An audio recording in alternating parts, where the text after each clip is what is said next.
दोस्तों नमस्कार। मैं हूं आपका दोस्त दीपक स्मेलिया। दोस्तों आज की क्लास में हम डिस्कस करेंगे रिमेनिंग क्वेश्चंस। हमने इसे पिछली वीडियो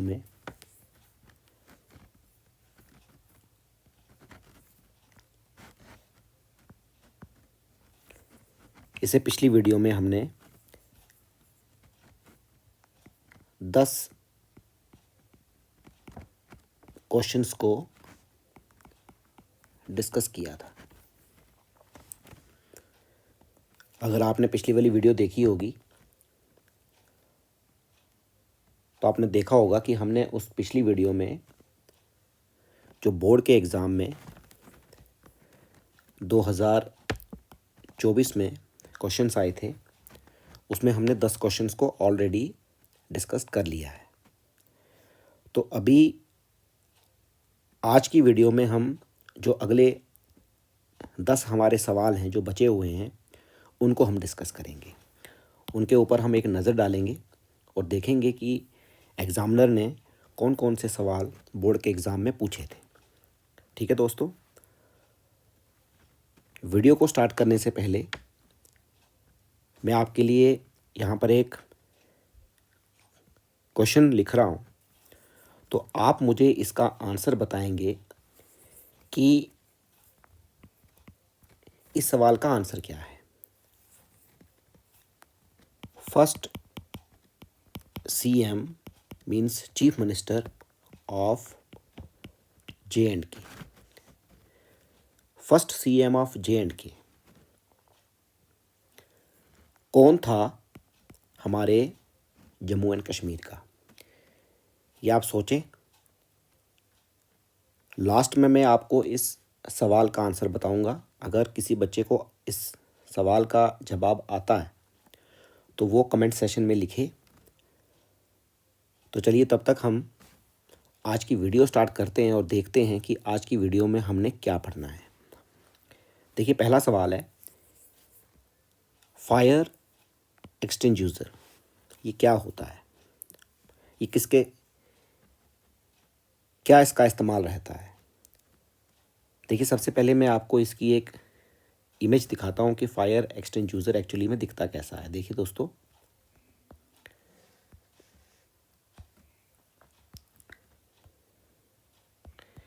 यहाँ पे टाइप करते हैं और देखते हैं इसको। इमेजेस में जाते हैं। देखिए दोस्तों, कुछ इस तरह का फायर एक्सटिंग्यूशर दिखता है।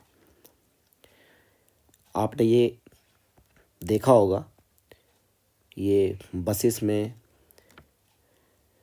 लगा रहता है। जो स्कूल बसेस होती हैं या जहाँ हम जिन बसेस में सफ़र करते हैं उसमें ये रहता है।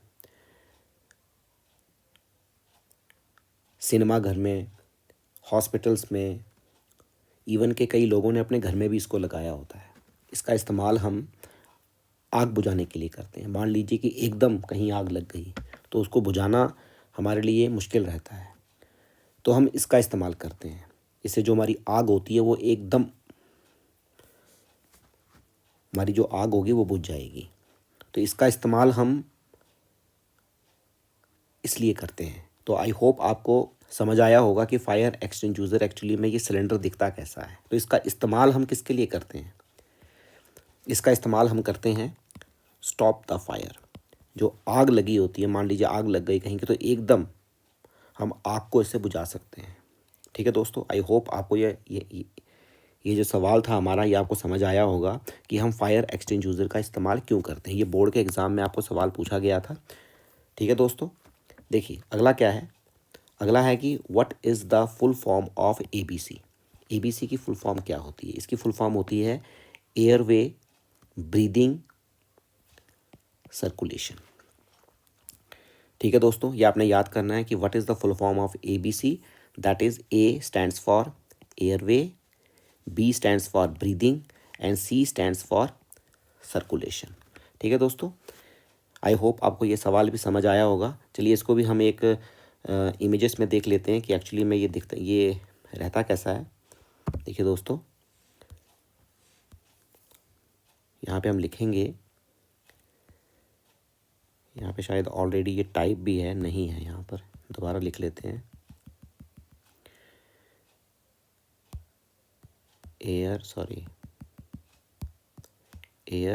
देखिए आ गया।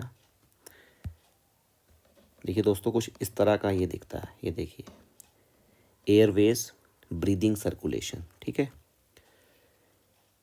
आई होप आपको ये समझ आया होगा। चलिए आगे चलते हैं, नेक्स्ट क्वेश्चन में देखते हैं कि नेक्स्ट क्वेश्चन बोर्ड में क्या पूछा गया है। नेक्स्ट सवाल है यहाँ पर कि which tourist destination of Jammu and Kashmir is called Chhota Kashmir. ठीक है, कौन सा जम्मू कश्मीर में एक ऐसी जगह है जिसको हम छोटा कश्मीर के नाम से जानते हैं, तो वो है भद्रवाह। ठीक है दोस्तों, क्या है? भद्रवाह। देखिए दोस्तों, भद्रवाह तो है ही है, लेकिन इसके साथ भी हम कुछ और प्लेसेस भी हैं, कई बारी बोर्ड के एग्ज़ाम में वो भी पूछी जाती हैं, हम उनको भी डिस्कस कर लेते हैं और देखते हैं कि वो जगहें कौन कौन सी हैं। ये सवाल का आंसर तो मैं आपको लास्ट में दूंगा। अगर आपको इसका आंसर याद आ गया है तो आप कमेंट में लिख दें, तब तक हम इसको डिस्कस कर लेते हैं कि छोटा कश्मीर और कौन कौन सी जगहें हैं हमारे जम्मू कश्मीर में। देखिए, ठीक है दोस्तों।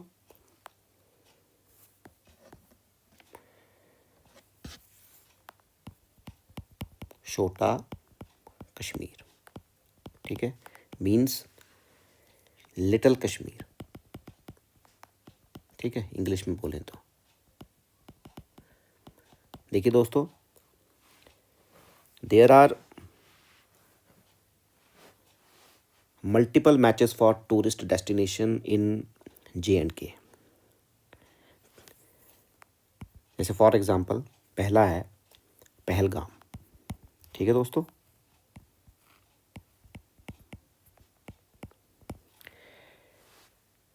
जिसको हम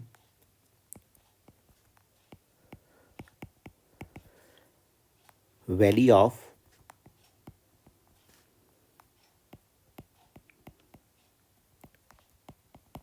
शीपर्ड्स भी बोलते हैं। ठीक है, ये भी याद रखिएगा। और ये जो पहलगाम है, it is located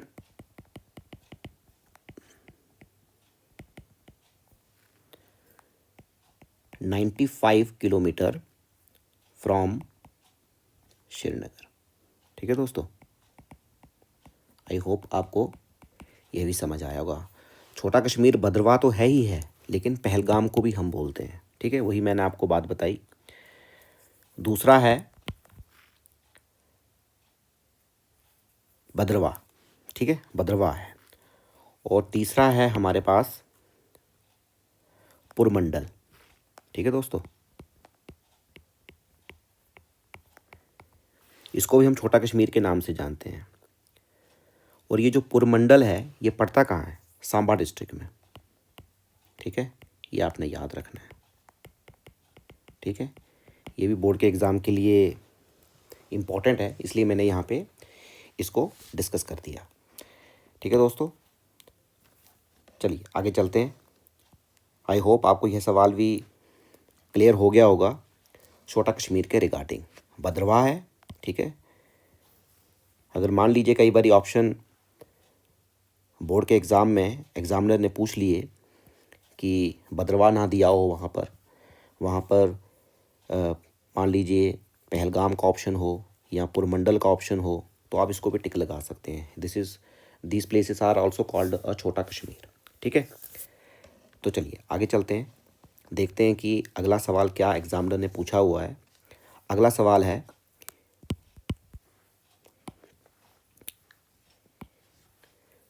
dash was the literally work of Rahman Rahi.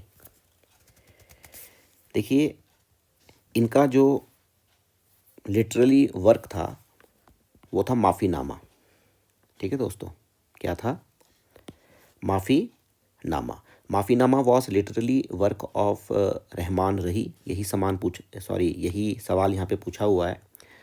माफ़ीनामा is one of the greatest and best poems of all time. Rahman Rahi is well known poet, एक कवि थे, from the Indian states of Jammu and Kashmir. He is known for his poetry in the Kashmiri language and has won several awards for his work.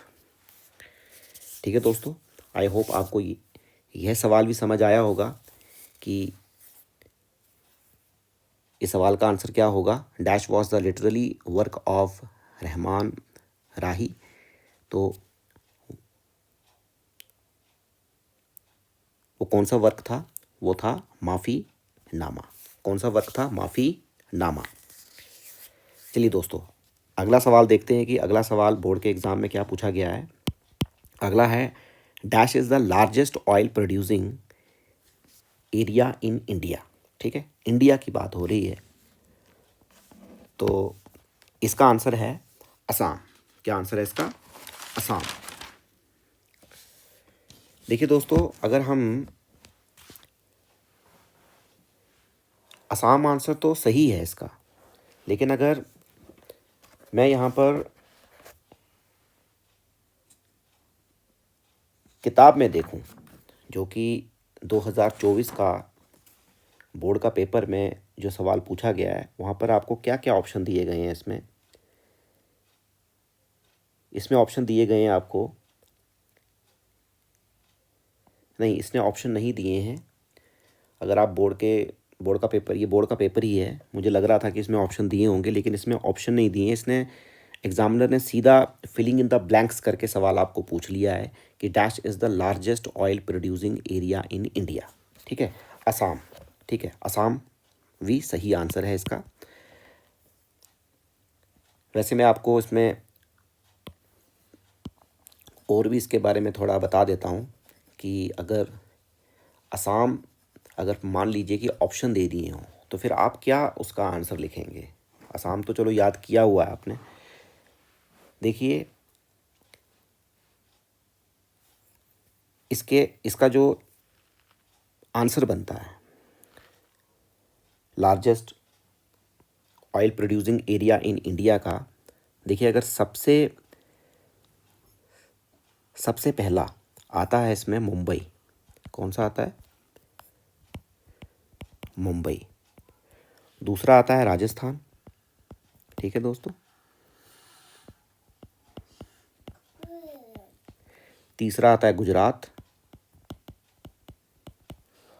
और चौथा आता है असम। ये चार हैं। First Mumbai, second Rajasthan, third Gujarat and fourth is Assam. तो असम इसका आंसर आप लिख सकते हैं। तो पहला रैंक जो है largest producing area in India में, तो वो स्थान है मुंबई का। ठीक है दोस्तों, दूसरा यहाँ लिखा है, तीसरा है और ये चौथा है। तो अगर ऑप्शन में आ जाए, इससे अलग अगर आपको कुछ दिखे तो उसको आप टिक नहीं लगाएंगे। अगर इनमें से कोई एक भी आपको मिल जाए वहाँ पर, तो आप उसको टिक लगा सकते हैं। ठीक है दोस्तों, आई होप आपको यह सवाल भी समझ आया होगा। चलिए आगे चलते हैं।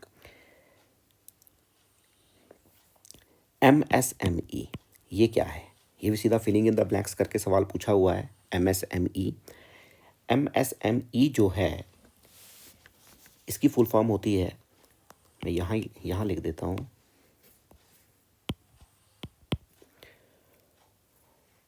M मीन्स माइक्रो, स्मॉल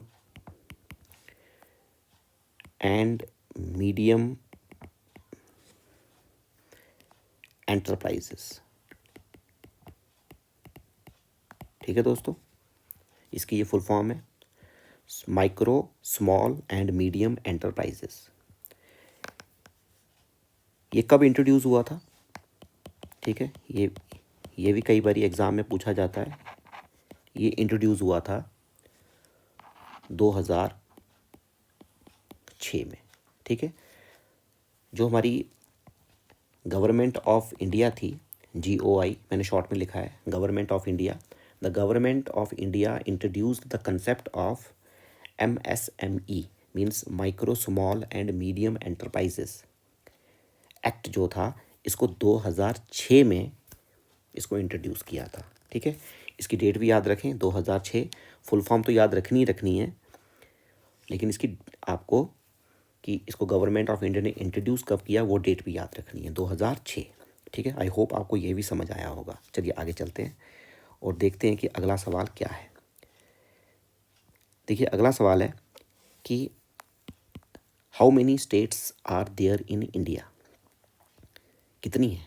ठीक है, ये तो बड़ा सिंपल सवाल पूछा हुआ है, इसका सिंपल सा आंसर है 28। ठीक है दोस्तों, क्या आंसर है इसका? 28। तो 28 स्टेट्स हैं।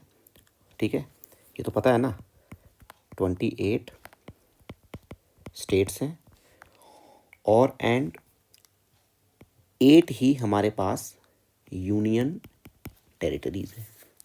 ठीक है, अब कौन कौन सी 8 यूनियन टेरिटरीज हैं इसके ऊपर भी हम एक नज़र लगा लेते हैं। देखिए पहली है अंडोमान एंड निकोबार आइलैंड। ठीक है, दूसरी कौन सी है? चंडीगढ़। ठीक है दोस्तों, तीसरी कौन सी है? दादरा एंड नागरा हवेली। ठीक है दोस्तों, चौथी कौन सी है? दिल्ली। ठीक है, पांचवी कौन सी है? JNK, जो भी बना। छठा है लद्दाख। ठीक है दोस्तों, सातवीं कौन सी है? लक्षद्वीप। ठीक है दोस्तों, आठवीं है पुडुचेरी।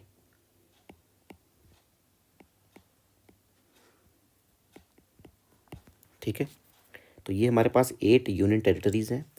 चलिए अब अभी आप मुझको इसका एक सवाल मैं आपसे पूछता हूँ। आपने मुझे बताना है कि इन यूनियन टेरिटरीज में से कौन सी ऐसी 3 यूनियन टेरिटरीज हैं, कौन सी ऐसी 3 यूनियन टेरिटरीज हैं जिनका अपना ओन हाई कोर्ट है। ठीक है, जिनका अपना हाई कोर्ट है। यह आपका सवाल है, यह आप मुझे बताएंगे। ठीक है, वैसे मैं आपको बता देता हूँ कौन कौन सी हैं वो है दिल्ली। ठीक है, JNK और है ये लास्ट वाला पुडुचेरी। ये 3 है जिनका अपना हाई कोर्ट है। ठीक है, आई होप आपको ये समझ आया होगा। चलिए आगे चलते हैं, देखते हैं कि आगे क्या सवाल पूछा है। आगे पूछा है कि there are dash number of Lok Sabha states in UT of JNK। तो इसका आंसर है 5। ठीक है, ठीक है दोस्तों, ये जब हमारा रीऑर्गेनाइजेशन एक्ट बना था हमारे जम्मू एंड कश्मीर में 2019 में। ठीक है, तो यहाँ पर there are 5 number of Lok Sabha seats in union territory of JNK। Okay दोस्तों, हो गई थी। और यहाँ से भी कई बार सवाल पूछा जाता है कि ये जो रीऑर्गेनाइजेशन एक्ट था 2019 का, ये कब व्हेन केम इनटू इफेक्ट। ठीक है, तो ये हुआ था, यहाँ देख लेते हैं इसको, ये वाला सवाल। ठीक है, 31 अक्टूबर 2019 को। ठीक है, केम इनटू इफेक्ट हुआ ये। और ये जो रीऑर्गेनाइजेशन एक्ट था, ठीक है दोस्तों, ये पास्ट कब हुआ ये भी आपको पता होना चाहिए। ये पास्ट हुआ था 6 अगस्त 2019 को। ठीक है, लोकसभा से। और जब ये लोकसभा से पास हुआ 6 अगस्त 2019 को, तो रिसीव्ड द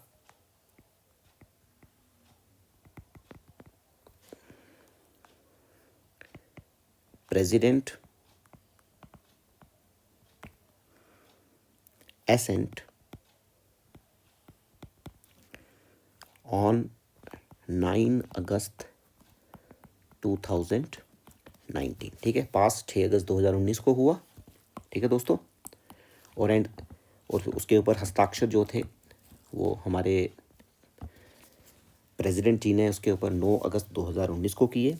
और and finally it came into effect 31 October 2019, means J&K did become the union territory of Jammu and Kashmir. I hope you have cleared about this reorganization act of 2019. चलिए देखते हैं कि नेक्स्ट सवाल क्या है। Next है कि what was the tenure of Bakshi Ghulam Mohammad. Bakshi Ghulam Mohammad ji का टेन्योर हमारे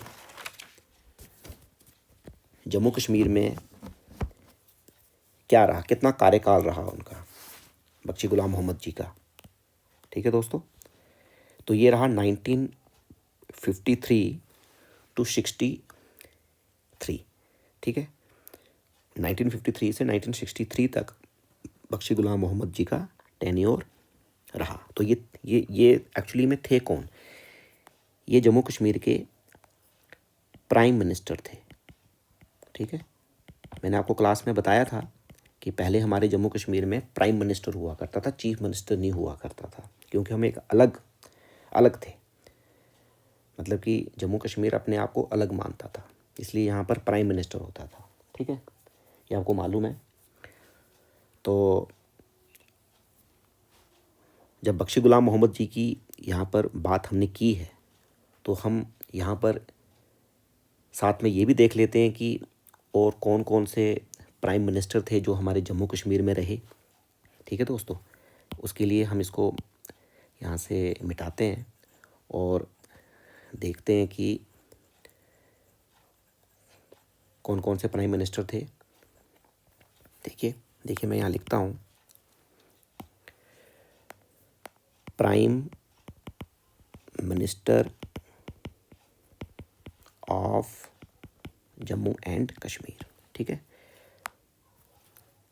इसको मिटा देते हैं यहाँ से। देखिए दोस्तों, पहले थे मेहर चंद महाजन, ठीक है दोस्तों। दूसरे थे शेख मोहम्मद अब्दुल्ला, ठीक है दोस्तों। तीसरे थे बख्शी गुलाम मोहम्मद, मैं यहाँ पे शॉर्ट में लिख रहा हूँ, ठीक है, क्योंकि पीछे हमने इनके बारे में डिस्कस किया है। नेक्स्ट थे ख्वाजा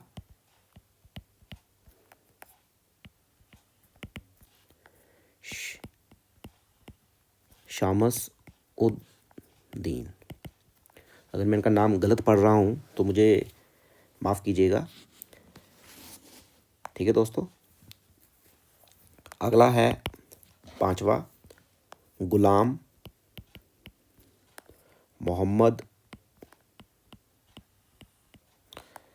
सदीक, ठीक है, ये हमारे प्राइम मिनिस्टर्स थे। देखिए, जो मेहरचंद महाजन थे, इनका कार्यकाल 1947 to 1948 तक रहा, ठीक है। जो दूसरे थे शेख मोहम्मद अब्दुल्ला जी, इनका जो समय पीरियड था वो 1948 to 1953 तक रहा, ठीक है दोस्तों। आगे थे बख्शी गुलाम मोहम्मद, इनके बारे में हमने पढ़ा, ये तो सवाल भी बोर्ड के एग्ज़ाम में पूछा गया था। 1953 to 1963 तक रहा, ठीक है दोस्तों। आगे थे ख्वाजा शामस उद्दीन, इनका कार्यकाल जो था वो 1963 to 1964 तक रहा। और आगे थे गुलाम मोहम्मद सदीक जी, इनका टाइम पीरियड 1964 to 1965 तक रहा। आई होप आपको prime ministers of Jammu and Kashmir जो थे उनके बारे में पूरा कंसेप्ट क्लियर हो गया होगा कि कौन से पीरियड से लेके कौन से पीरियड तक कौन से प्राइम मिनिस्टर हमारे जम्मू कश्मीर में रहे। ठीक है, और मैंने क्रोनोलॉजिकली ऑर्डर वाइज भी आपको समझा दिया। ठीक है, तो इसका मतलब कि अब अगर आपको कहीं से भी सवाल आ जाए तो आप उसका फट से जवाब दे सकते हैं। ठीक है दोस्तों, I hope you understand the concept clearly. चलिए आगे चलते हैं, देखते हैं कि अगला सवाल क्या है। यहाँ पर पूछा गया है, बोर्ड के एग्ज़ाम में पूछा गया है कि which is a natural source of air pollution, that is volcano. ठीक है दोस्तों, वॉल्केनो तो आप जानते होंगे कैसा दिखता है वॉल्केनो। अगर नहीं जानते तो चलो इसकी एक इमेज मैं आपको दिखा देता हूँ लास्ट में, क्योंकि हमारा लास्ट सवाल है।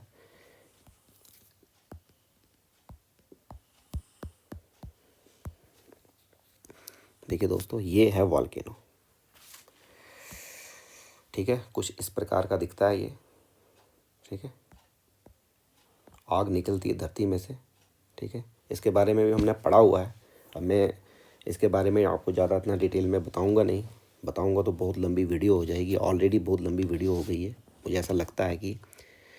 तो आई होप आज की क्लास आपको समझ आई होगी कि जो हमने आज के क्लास में 10 सवाल किए, डिस्कस किए, जो बाकी रह गए थे उनको हमने डिस्कस कर लिया।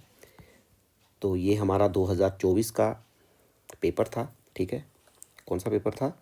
2024 का। सेट कौन सा था? ये एक्स। इसके 10 सवाल हमने पिछली वाली वीडियो में डिस्कस कर लिए थे और 10 अभी हमने डिस्कस किए हैं। ठीक है, मैं दोबारा बता देता हूँ। तो चलिए, स्टार्टिंग में मैंने आपको एक सवाल, दोस्तों मैंने आपको एक सवाल पूछा था स्टार्टिंग में कि who was the first CM of Jammu and Kashmir. ठीक है दोस्तों, first CM of Jammu and Kashmir ये कौन था? अब तक तो आपको याद आ गया होगा कि first CM of Jammu and Kashmir हमारे कौन थे। तो वो थे हमारे, क्योंकि मैंने आपसे प्रॉमिस किया था कि मैं आपको इसका आंसर बताऊंगा, तो इसका आंसर है गुलाम मोहम्मद सदीक। ठीक है दोस्तों, और इनका कार्यकाल एज ए सीएम हमारे जम्मू कश्मीर में रहा 1965 टू 1971। ठीक है दोस्तों, आई होप आज की क्लास आपको पसंद आई होगी। अगर आपको क्लास पसंद आई हो तो अपने दोस्तों के साथ वीडियो को शेयर करें और लाइक करें, सब्सक्राइब करें। Thank you very much.